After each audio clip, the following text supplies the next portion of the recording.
इन साथियों तो कैसे हैं। चलिए आशा करता हूं कि अच्छे होंगे, जहाँ होंगे एकदम मस्त होंगे, तंदुरुस्त होंगे। ओके, तो आइए आज वीडियो हम चालू कर दे रहे हैं बिहार पुलिस वालों के लिए, ठीक ना।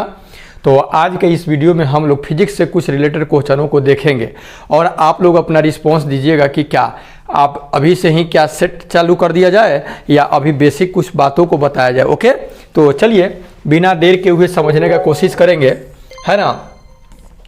एक ही प्रकार के परमाणुओं से मिलकर बना पदार्थ क्या कहलाता है। सुनिए, किसी भी पदार्थ की रचना हुआ है वो पदार्थ परमाणु से हुआ है, ठीक है। जैसे मेरे हाथ में अगर ये मान लीजिए जो पेन है, तो इसे भी तोड़ते जाएंगे तोड़ते जाएंगे तोड़ते जाएंगे तोड़ते जाएंगे, एकदम माइक्रोस्कोप सूक्ष्मदर्शी से देख देख के तोड़ते जाएंगे, तो जो सबसे छोटा कण आएगा, अंतिम कण आएगा, उसको परमाणु बोला गया। क्या बोला गया? परमाणु, ठीक ना।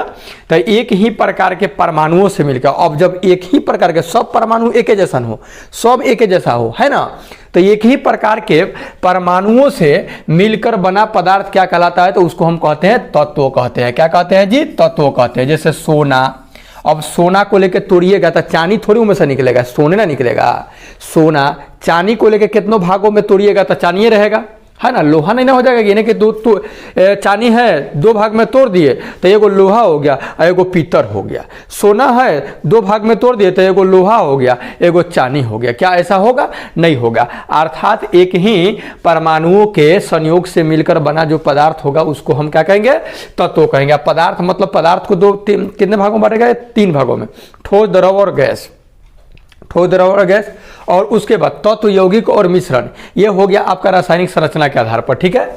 उसके बाद दो या दो से अधिक तत्वों के मात्रा के विचार से, चाहे दो से अधिक तत्व मात्रा के विचार से एक निश्चित अनुपात में मिला रहेगा, एक निश्चित अनुपात में मिला रहेगा, यानी संयोग करने से जो पदार्थ बनेगा उसको क्या कहेंगे हम? तो उसको कहेंगे हम यौगिक कहेंगे। क्या कहेंगे जी? यौगिक, यौगिक कहेंगे उसको, ठीक है। उसके बाद दो या दो से अधिक, देखिए समझिएगा, एक ही प्रकार के परमाणुओं से मिलकर बनेगा तो तत्व, दो या दो से अधिक पदार्थ निश्चित अनुपात में मिलकर के बनाएगा तो यौगिक, और दो या दो से अधिक पदार्थ अनिश्चित, निश्चित नहीं मतलब कोनो कुछ मात्रा में कोनो कुछ मात्रा में, ठीक ना, मिला करके जब बनेगा तो इसको कहा जाएगा मिश्रण। क्या कहा जाएगा जी? इसको मिश्रण कहा जाएगा। ओके, आई होप समझ गए होंगे इतना बात। ऐसे तत्व जिनमें धातु और अधातु दोनों के गुण पाए जाते हैं। अब इस तरह से तत्वों को देखा जाए तो तत्वों को दो भागों में बांटा गया है, एक धातु और एक अधातु, मेटल और नॉन मेटल, ठीक ना। और एक उसके बीच बीच वाला होता है जिसको उपधातु भी बोलते हैं, ठीक है। तो धातु का मतलब साधारण सा बात समझ लीजिए, धातु का मतलब कि जिससे विद्युत धारा प्रवाहित होता हो। भौतिक गुण के बात कहा जाए तो विद्युत धारा चमकीला हो, गिरे तो टन टन की आवाज करे तो वो धातु होता है।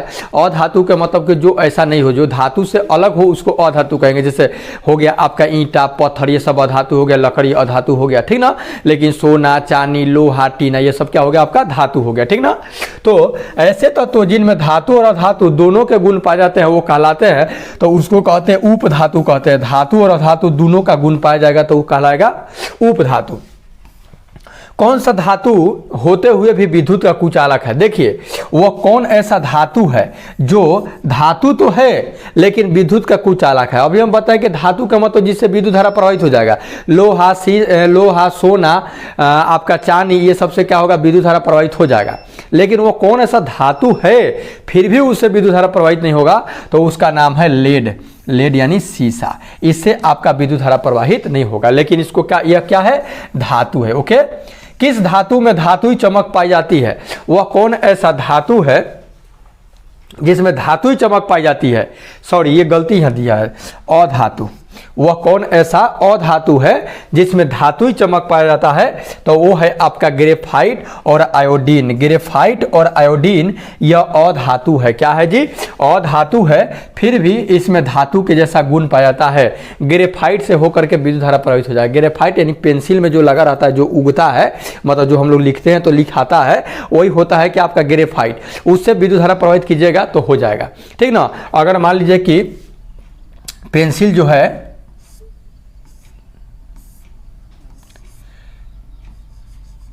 दोनों ओर से इरेज किया हुआ है, सॉरी क्या बोलते हैं इसको, शार्प किया हुआ है, ठीक ना, मतलब कि समझ रहे हैं ना, मतलब दोनों ओर से हम कटर में लगा करके इसे छील दिए हैं, ठीक।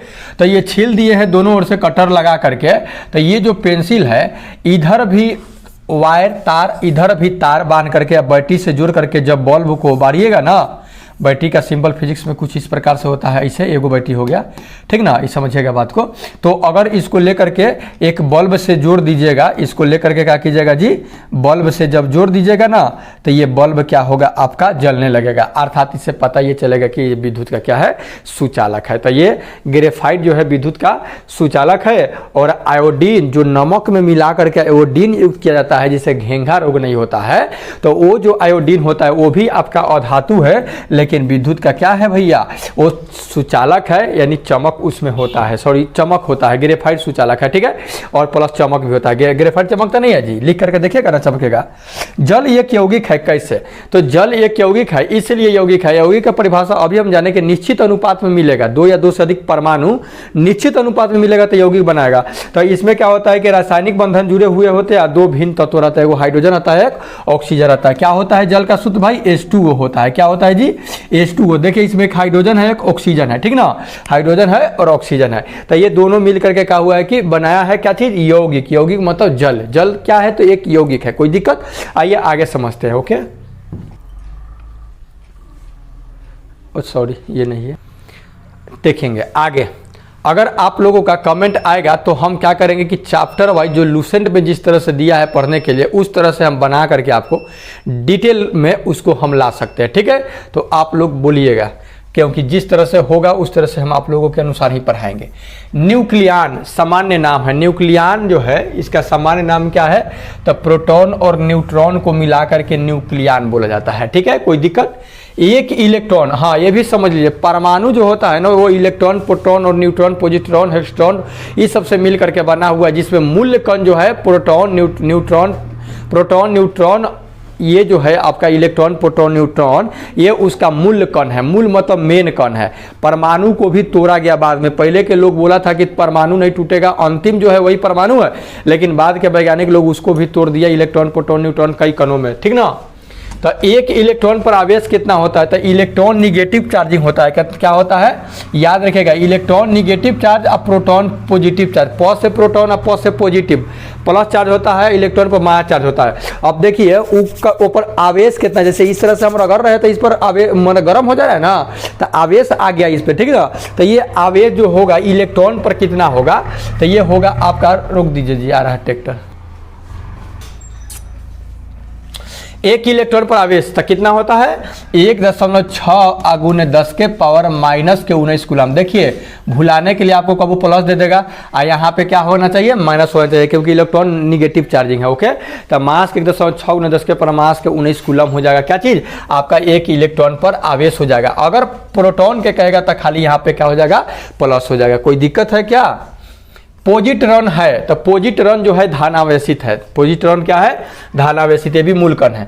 परमाणु विद्युत होता है। अब परमाणु में जो होता है प्रोटॉन और न्यूट्रॉन होता है। क्या होता है, प्रोटॉन और न्यूट्रॉन होता है, इलेक्ट्रॉन चक्कर लगाते रहता है। तो परमाणु जो होता है वो उदासीन होता है। क्या होता है भाई, उदासीन। याद रखिएगा, परमाणु विद्युत उदासीन होता है, न्यूट्रल होता है। ओके, परमाणु नाभिक किसने खोजा था, परमाणु का नाभिक खोजने वाले व्यक्ति का नाम क्या था, तो वो था रदरफोर्ड। क्या था, रदरफोर्ड। रदरफोर्ड परमाणु के नाभिक, नाभिक मतलब न्यूक्लियस मतलब बीच के भाग को खोजे थे, ठीक है। तत्व के सबसे छोटे भाग को क्या जाता है, तो अभी जस्ट उस समय से तो बोल रहे हैं, पदार्थ हो या तत्व हो, उसका सबसे छोटा भाग कौन होगा, आपका तत्व का अगर कहेगा तो परमाणु होगा, ठीक है। किसी परमाणु के गुण निर्भर करते हैं, कोई भी परमाणु है उसका गुण किस पर निर्भर करता है, तो इलेक्ट्रॉनिक संरचना के आधार पर, कि इलेक्ट्रॉन का संरचना स्ट्रक्चर किस प्रकार से है, उस प्रकार से कोई भी परमाणु का क्या होता है, गुण निर्भर करता है। नाभिक की द्रव्यमान संख्या है, तो नाभिक की द्रव्यमान संख्या कहिए चाहे न्यूक्लियनों की संख्या कहिए बराबर होता है, मतलब प्रोटॉन और न्यूट्रॉन की संख्या मिला देंगे तो द्रव्यमान संख्या आ जाता है, ठीक है। किसी परमाणु के परमाणु द्रव्यमान और द्रव्यमान संख्या के अंतर को क्या कहते हैं, तो द्रव्यमान क्षति कहते हैं, उसको क्या कहेंगे, द्रव्यमान क्षति कहते हैं, ठीक है ना। आप 9th क्लास में पढ़े होंगे तो परमाणु द्रव्यमान, परमाणु संख्या याद किए होंगे, hydrogen, helium, lithium, beryllium, boron करके इस तरह से, ठीक है। न्यूट्रॉन तथा प्रोटॉन के संख्याओं के योगफल को कहते हैं, न्यूट्रॉन और प्रोटॉन को मिला देंगे तो क्या हो जाएगा हमारा, द्रव्यमान संख्या आ जाएगा, ठीक ना। ओके, किन किरणों के प्रकीर्णन से नाभिक के आकार का आकलन किया जा सकता है, जानते हैं, अल्फा। अल्फा कण, ये जो अल्फा कण होता है, इसी अल्फा कण के प्रकीर्णन से नाभिक के आकार किस प्रकार से है इसका पता किया जा सकता है। जैसे में सोना के पत्थर रदरफोर्ड किए थे, सोना के पत्थर रख करके अल्फा कण का बौछार कराए थे, तो बहुत सब क्या हुआ था, बाहर निकल गया था। वो बहुत सारा में सर एगो क्या हुआ था कि अपने पथ पर लौट करके आया था, कुछ अगल बगल से विचलित हो गया था, ठीक ना, जिसके कारण वो कहे थे कि परमाणु खोखला होता है। ओके, तो परमाणु के प्रकीर्णन से नाभिक के आकार का आकलन किए थे अल्फा कण। परमाणु भार का अंतरराष्ट्रीय मानक क्या है, तो कार्बन 12 है, C12। पोजिट्रॉन किसका प्रतिकरण है, पोजिट्रॉन किसका है, तो पोजिट्रॉन इलेक्ट्रॉन का है। किसने आणविक सिद्धांत प्रतिपादित किया, आणविक सिद्धांत का प्रतिपादन करने वाले व्यक्ति का नाम था जॉन डाल्टन। कौन थे, जॉन डाल्टन आणविक सिद्धांत का प्रतिपादन किए थे, ठीक है ना। एक परमाणु में 2 इलेक्ट्रॉनों की चारों क्वांटम संख्याएं आपस में समान नहीं हो सकती, ठीक है, बात समझिएगा। यह नियम किस वैज्ञानिक से संबंधित है, तो यह है पाउली। यह बात कौन बोले थे, पाउली। पाउली क्या बोले थे कि एक परमाणु में 2 इलेक्ट्रॉनों के चारों क्वांटम संख्याएं आपस में समान नहीं हो सकती, आपस में क्या हो सकती है, समान नहीं हो सकती है। यह नियम किस वैज्ञानिक ने दिया था, तो पाउली का यह कथन है, ठीक है। रासायनिक तत्वों के संदर्भ में चुंबकीय क्वांटम संख्या का संबंध चक्रण से है, क्या चीज है, चक्रण से। क्वांटम संख्या जो किसी कक्षा में अंतरिक्ष के अभिविन्यास की दिशा निर्दिष्ट करता है वो कहलाता है चुंबकीय क्वांटम संख्या, ठीक ना। ये थोड़ा उच्च क्लास के दिया इसलिए घबराइएगा मत, कोई दिक्कत नहीं है।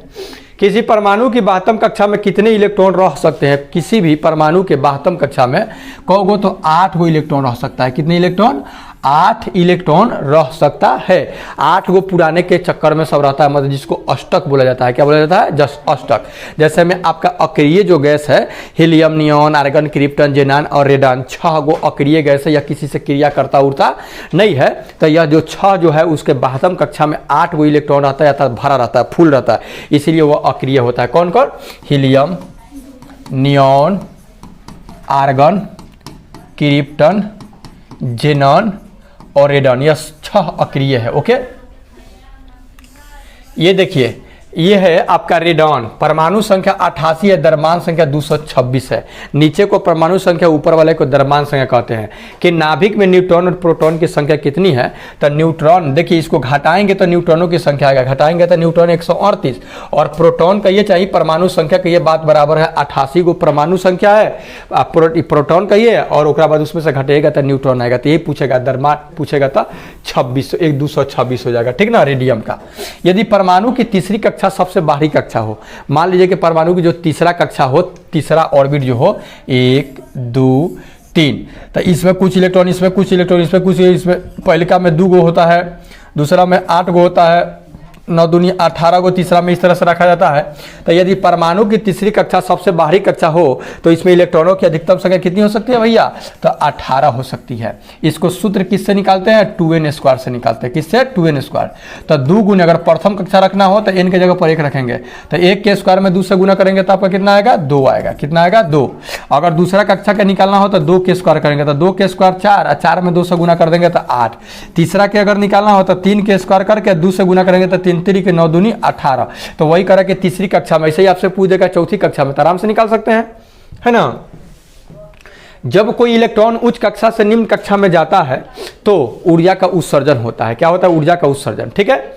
उसके बाद ये दिया है नीचे, यदि कक्षा की संख्या n से व्यक्त किया जाए तो किसी कक्षा में अधिकतम इलेक्ट्रॉनों की संख्या को ज्ञात करने का सूत्र क्या है, 2n² है। ओके, तो कितने मिनट का वीडियो हुआ, 13, ठीक है। 15 मिनट तक का वीडियो रहेगा आपका, घबराइएगा मत, ठीक है। इलेक्ट्रॉन तब तक युग्मित नहीं होते जब तक कि उनके लिए प्राप्त रिक्त कक्षक, मतलब खाली जो जगह रहता है, समाप्त ना हो जाए। यह सिद्धांत कहलाता है हुंड का नियम। यह किन का नियम है, ये हुंड नियम दिए थे। ओके, तो आप लोग का वीडियो कैसा लगा बिहार पुलिस वाले, ठीक ना, अपना कमेंट बॉक्स में प्रतिक्रिया दीजिए। मिलते हैं नेक्स्ट वीडियो में, तो take care and good bye. इसके बाद वाले वीडियो को लेकर के आएंगे। ओके।